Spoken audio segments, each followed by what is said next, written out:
तो महाराष्ट्राच्या बाबतीत उद्या मराठी माणसाच्या विरोधात, मराठी भाषेच्या विरोधात उद्या कोणी जरी असेल तरी माझा त्याला विरोध असेल. कळलं का?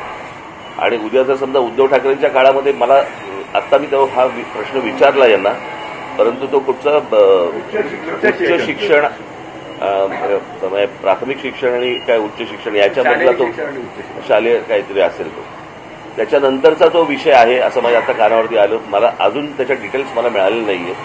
माझी विनंती हीच राहील महाराष्ट्रातल्या प्रत्येक राजकीय नेत्याला की मराठी महाराष्ट्र या विषयावरती, मराठी भाषा या विषयावरती कोणतीही कोणाहीकडनं, आमच्याकडनं तर होणारच नाही, पण तडजोड होता कामा नये. हा जर मोर्चा निघाला असता तर मला असं वाटतं न भूतो असा मोर्चा हा निघाला असता. जे साधारणपणे 70-75 वर्षाचे जी लोक आहेत त्यांना कदाचित संयुक्त महाराष्ट्राचा काळ आठवला असता. आणि तसंच त्याच प्रकारचं वातावरण एक महाराष्ट्रामध्ये निर्माण झालं आणि मराठी ताकद काय आहे हे देखील राज्यकर्त्यांना कळलं. मराठी माणूस एकवटला की काय होतं हेही देखील कळलं.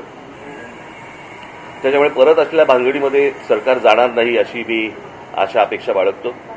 मी आत्ता जी तुम्हाला भूमिका जी मांडलेली आहे याच्या अगोदर 1ली ते 5वी हिंदी चालणार नाही. ते जाधव येऊ देत ना तर अजून कोणी येऊ देत.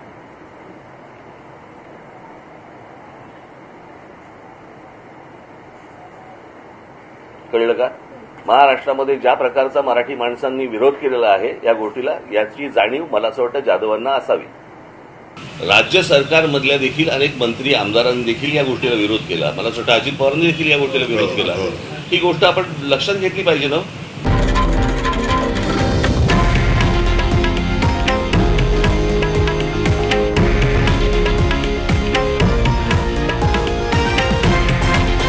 हे आहे देशातील नंबर 1 न्यूज नेटवर्क आणि आपण पाहत आहात TV9 मराठी, एकमेव.